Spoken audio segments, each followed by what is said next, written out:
tempo, Harry.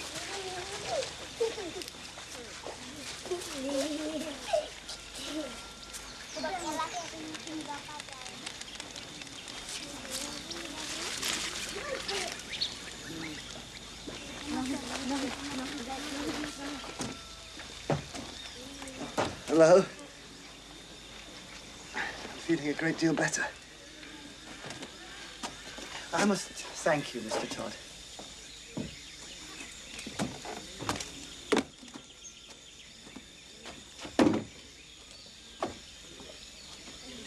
There's medicine for everything in the forest. To make you well and to make you ill. My mother was a Pee-wee and she taught me many of them. But surely you're English? My father was, at least a Barbadian.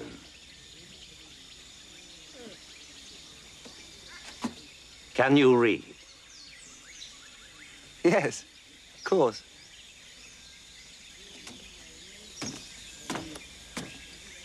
It's not everyone who is so fortunate. I cannot. But I suppose you don't have much opportunity here. Oh, yes, that's just it. I have a great many books. I'll show you when you're better. Until 5 years ago, there was a black man. He used to read to me every day until he died. You shall read to me when you're better. I shall be delighted to. Yeah. You shall read to me.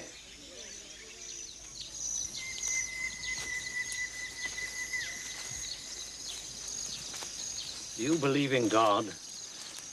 Yes, I suppose so. I've never really thought about it much. I've thought about it a great deal, but I still do not know. Charles Dickens. Now, he believed. You're fond of Dickens? Yes, of course. More than fond. I have his entire works. I've read them all several times, but I never get tired. It takes a long time to read them all. More than 2 years. The black man's grave. Barnabas Washington. To commemorate his death and your arrival.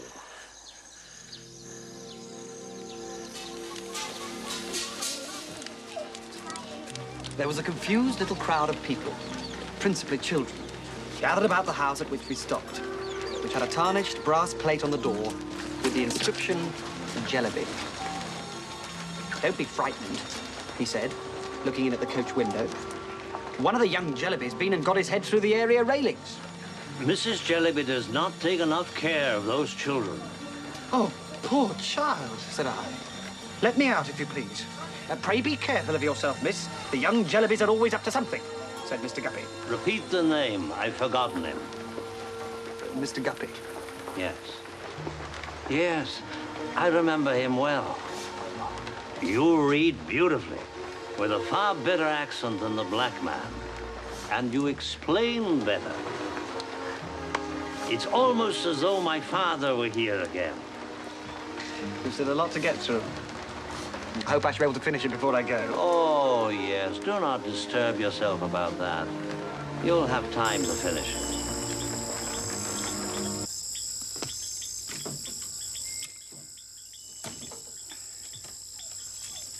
Mr. Last, the Indians tell me you have been trying to speak with them. It is easier that you say anything you wish through me.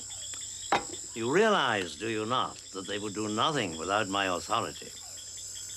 They regard themselves, quite rightly in many cases, as my children. Well, as a matter of fact, I was asking them about a canoe. So they gave me to understand. Mr. Todd, I must speak frankly. You saved my life. And when I get back to civilization, I will reward you to the best of my ability. But at present, you are keeping me here against my will. I demand to be released. But my friend, what is keeping you? You're under no restraint. Go when you like. You know very well I can't get away without your help. In that case, you must humor an old man. And now, perhaps, we might have another chapter. Mr. Todd, I swear by anything you like that when I get back to Manaus, I will find someone to take my place. I will pay a man to read to you all day. But I have no need of another man. You read so well. I have read for the last time. Oh, I hope not. I think there's a pain somewhere in the room, said Mrs. Gradgrind. But I couldn't positively say that I have got it. After this strange speech, she lay silent for some time. Louisa, holding her hand, could feel no pulse, but kissing it, could see a slight, thin thread of life in fluttering motion. Poor woman. Yes, of course, she dies. I'd quite forgotten. Well, I enjoyed that very much. It's an extremely distressing chapter, but if I remember rightly, it will all turn out well. Excuse me one moment.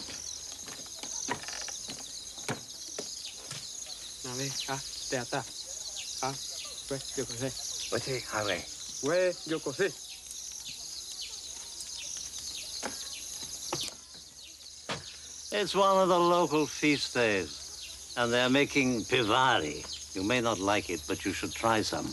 We will go over to this man's house tonight.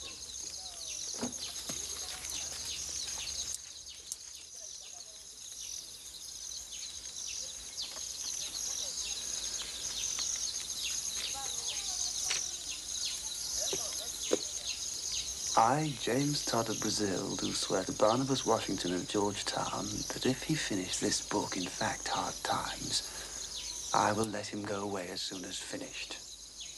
Mr. Todd made this mark. Signed Barnabas Washington.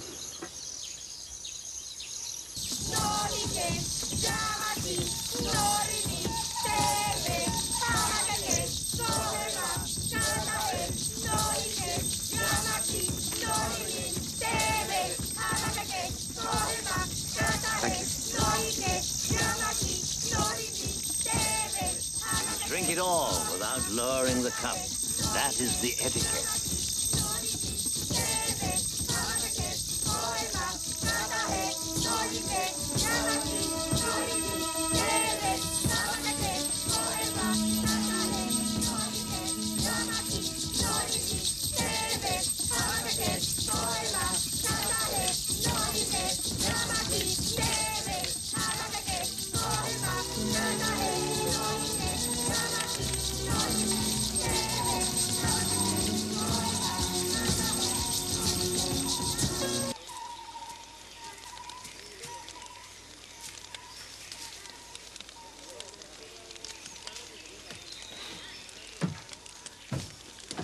How'd you feel? Rotten. That drink didn't seem to agree with me. You haven't seen my watch, have you?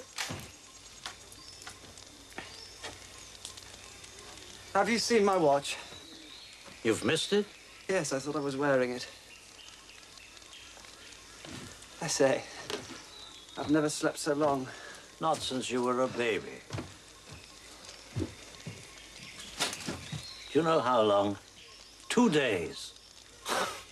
Nonsense, I can't have. Yes, indeed. It's a long time. It's a pity, because you missed our visitors. Visitors? Why, yes, I've been quite entertained while you were asleep.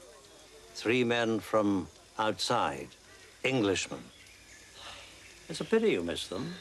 A pity for them, too, as they particularly wished to see you, but what could I do? You were so sound asleep. They'd come all the way to find you. So, as you could not greet them yourself, I gave them a little souvenir. Your watch. They wanted something to take back to England, where a reward is being offered for news of you. They were very pleased with it. They also took some photographs of the little cross we put up to commemorate your arrival. They were pleased with that, too. They were very easily pleased. I don't suppose they will visit us again. Our life here is so retired.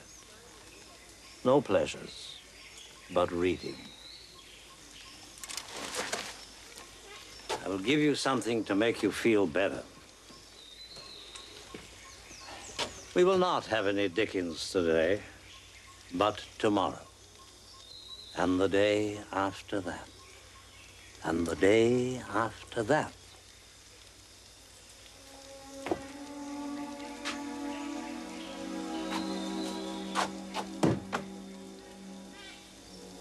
Let us read Little Dorrit again. There are passages in that book which I can never hear without the temptation to weep.